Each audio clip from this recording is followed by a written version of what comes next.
Hey guys, I just recorded this whole segment and it didn't save, so we're going to try this again. Okay, we're doing Shakespeare. Let's go to those sonnets starting on page 285, sonnet 116. Let me not to the marriage of true minds admit impediments. Love is not love which alters when it alteration finds, or bends with the remover to remove. Oh no, it is an ever fixed mark that looks on tempest and is never shaken. It is the star to every wandering bark, whose worth's unknown, although his height be taken.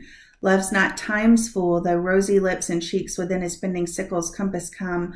Love alters not with his brief hours and weeks, but bears it out even to the edge of doom. If this be error and upon me proved, I never writ nor no man ever loved. So we are going to always start with the structure, and I want you to take time to note the structural elements of all of the Shakespearean sonnets that you cover, just to see how consistent he is with his pattern. You could write it down, it's always the same, but I want you to actually see it in use and see that it's happening. So we'll look at the rhyme scheme first. Minds love, finds remove, mark shaken, bark taken, cheeks come, weeks doom, proved loved. You have a lot of slant rhyme in here, but because each quatrain ends with a period, it sort of separates out those stanzas even though there's no space between them. And you can see the A, B rhyme scheme, but since all the lines are together, we're going to look at the whole 14 lines. A, B, C, D, E, F, G. So words like come and doom, did they rhyme more precisely in England during the Renaissance? I don't know. But for us, at least, it is slant rhyme. So you would end up with the same rhyme scheme regardless. The most famous line of the poem is, love is not love which alters when it alteration finds. I should talk about meter before we get into content anymore. So let's just look at a few lines. Which alters when it alteration finds, or bends with the remover to remove. Oh no, it is an ever fixed mark. You have 5 stressed beats per line. That's classic iambic pentameter. Da-da, da-da, da-da, da-da, da-da. So 5 beats consisting of that iambic pattern. Okay, back to love is not love which alters when it alteration finds. The argument here is simply, was it ever really love if it changes with the circumstances? Like, if I got married to Mr. Zeffo and found out that he was going to leave all the cabinets open, or the toilet seat up, or leave beard clippings in the sink, or go bald, would I have chosen not to marry him? Because if love would change that easily, then probably it wasn't ever love to begin with. Rather, love is an ever fixed mark that looks on tempest and is never shaken. It is the star to every wandering bark. So the bark is a ship.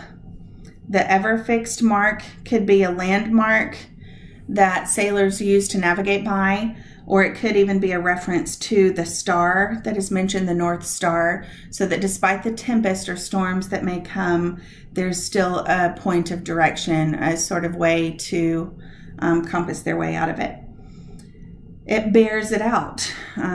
This goes along with 1 Corinthians 13's definition of love. The couplet doesn't seem to fit real well here, though. If this be error and upon me proved, I never writ nor no man ever loved. It seems like a tacked on ending that would say, I'm so right about this, all these arguments that I've just said. If I'm wrong, I, Shakespeare, never wrote, and no man ever loved any woman. It's a pretty big claim. Like, oh yeah, and I'm Santa Claus. So he's pretty confident that he's right about what love is. Love and time are personified and capitalized in line 9. So you'll need to know that.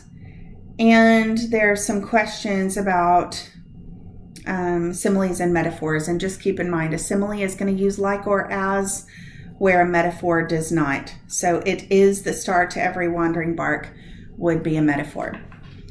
So that's pretty much the good stuff of Sonnet 116. I will point out because there is a period at the end of each quatrain. That's how we can really further see those divisions. And let's move to Sonnet 130. If Shakespeare, in fact, wrote this sonnet and sent it to a mistress, I'm afraid she wouldn't ever make it to the last 2 lines before it ended up in the rubbish bin, because it is so, it's offensive in any way you look at it. Let's look at what he says. Let's see, that her eyes are not at all like the sun, that coral is more red than her lips, if snow is white, then her breasts are gray, if hairs are wires, black wires grow on her head. Not sure how that really works the way it does the rest of them, but whatevs. Let's see, he sees no red and white roses in her cheeks. Perfume smells good, but her breath reeks. He likes music way more than the sound of her voice, and she stomps heavily on the ground like an elephant when she walks. Lovely. I mean, it's just mean, but at the end, the yet signals that shift. And yet, by heaven, I think my love is rare, as any she belied with faults compare.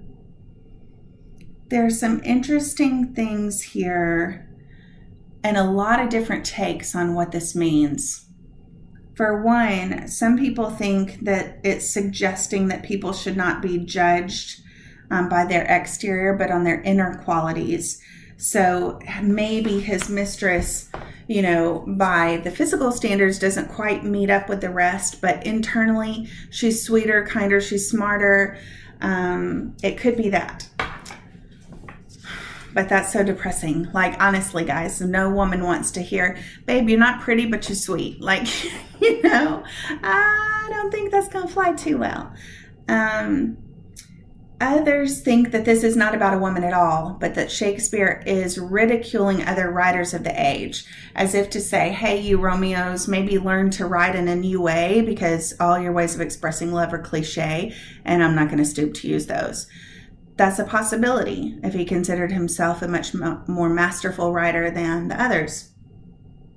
Some, and I will admit this is my favorite take on the poem, maybe because I'm a romantic, but I always thought, isn't it possible that his woman is so far exceeds every other woman that he will not stoop to use these old cliches to talk about her, because she's so beyond that. Like, there is not a word to say the beauty of her eyes. To say they're the sun would be to weaken their effect on him, or her lips are so bright red and beautiful that it would be condescending to say they're as pretty as coral. So almost that those cliches are understatements or just too overused, that he won't do that to her. He thinks she is as rare as any she belied with faults compare. Just an idea.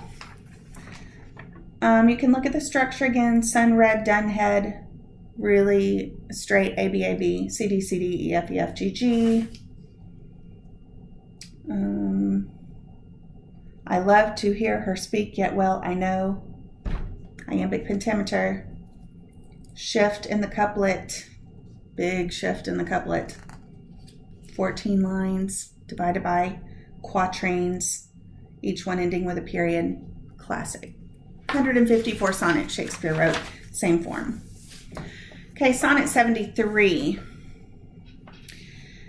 If you did the Albert, actually you need to do Albert if you haven't already before you listen to this, but I'll just focus on the 3 primary metaphors in this. There's the autumn tree who's losing its leaves. The imagery is strong and actually resembles an old man with sort of shaking limbs. And of course, that's nearing the end of his life when we find out soon that it's about looming death. The next one talks about the twilight moving into black night, so the closing of day, but it's actually a further progression there than the other metaphor. And then the light at the end, the fire expiring into ashes, which is way more immediate than the changing of a season or the moving into nighttime. Just the dying out of the fire happens pretty fast. So each of those gets more intense in its progression. It's really line 8 where we find out what he's really meaning to do with these metaphors. When he talks about death's second self, that's our first clue that this is a poem about death. And then he says in the couplet, "This thou perceivest, this you know, that I'm dying, which makes thy love more strong to love that well, which thou must leave ere long." It should make you love me more because you know that I'm dying and that we don't have long. So really it's a carpe diem poem. Seize the day. Let's love well before it's too late. This one reminds me of when my husband and I moved to Maryland when we'd been married for a couple of years. And my baby sister was really young at the time, 7 or 8. And she did not want us to go to Maryland because she knew it would be long periods of time before we could see each other again.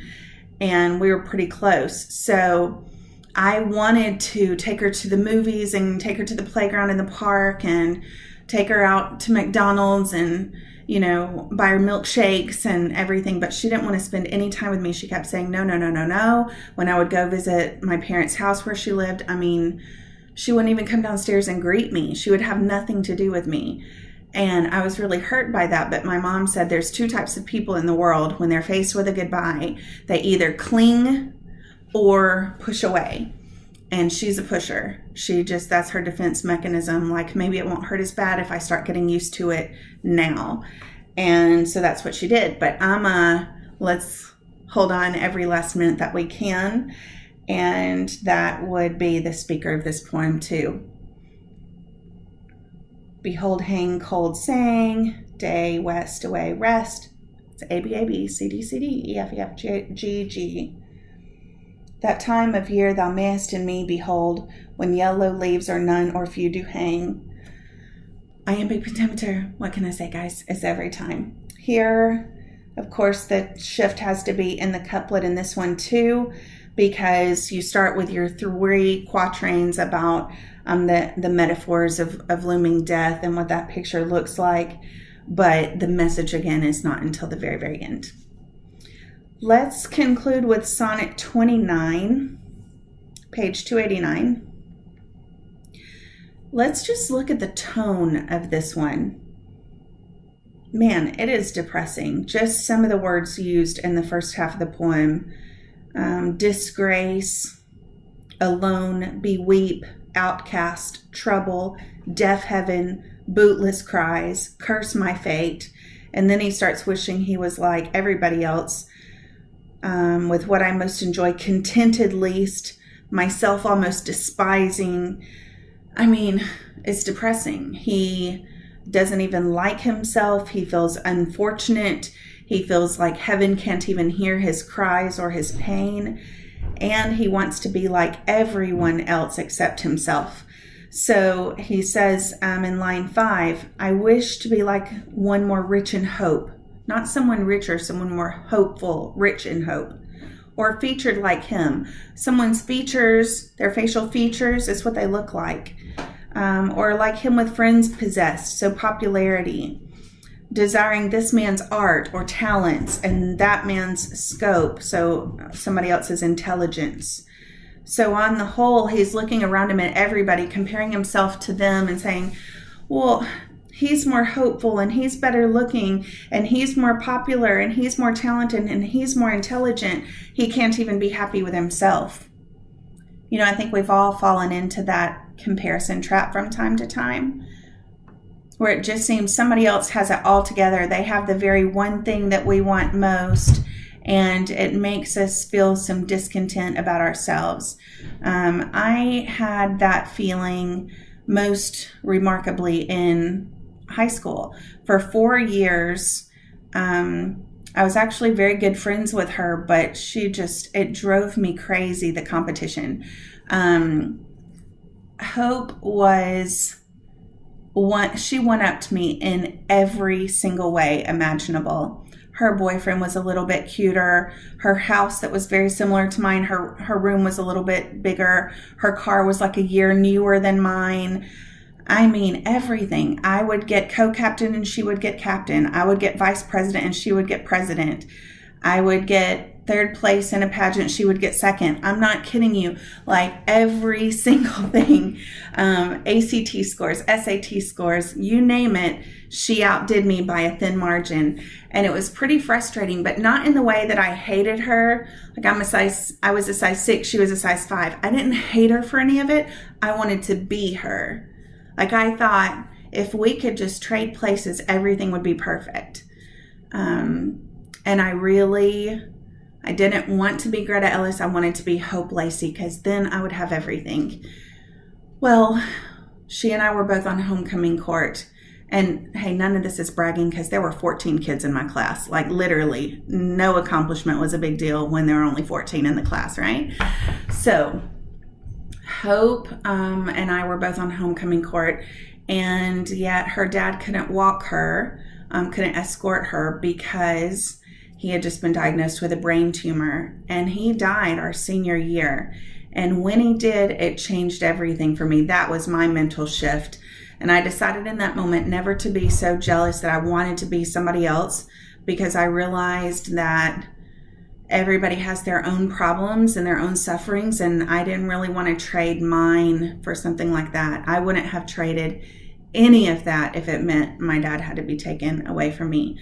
So my dad lives about 8 minutes from my house, and he's super close to his grandkids, and we have an amazing relationship. And I hate that Hope has had to grow up without her dad. I certainly wouldn't trade places with her, not for anything. There's a lesson in there. Okay, let's move on. In the poem, in the sonnet, we have the shift in line 9, finally, an earlier shift when he says yet.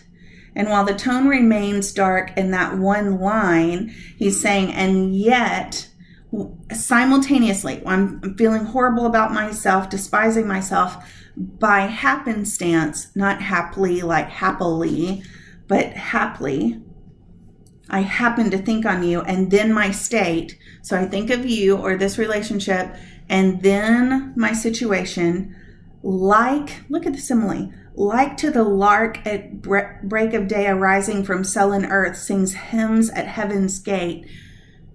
What? The transition. Like, how did we get from, I hate my life, I'm so unfortunate, heaven doesn't hear me cry, I want to be anybody but me, to, I remember you, and I'm like a bird singing at the gates of heaven. Wow, transition much. But it was the thought of this person, this one relationship, that made him contemplate, yeah, I don't want to trade places. Not if it meant I had to give up this relationship.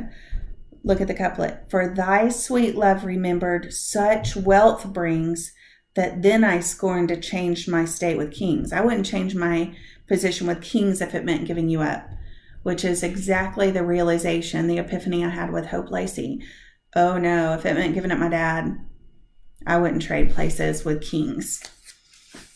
I's state cries fate, ABAB, CDCD, EFEF, GG with brings and kings.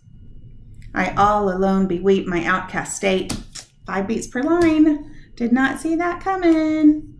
Only here the shift happens in line 9.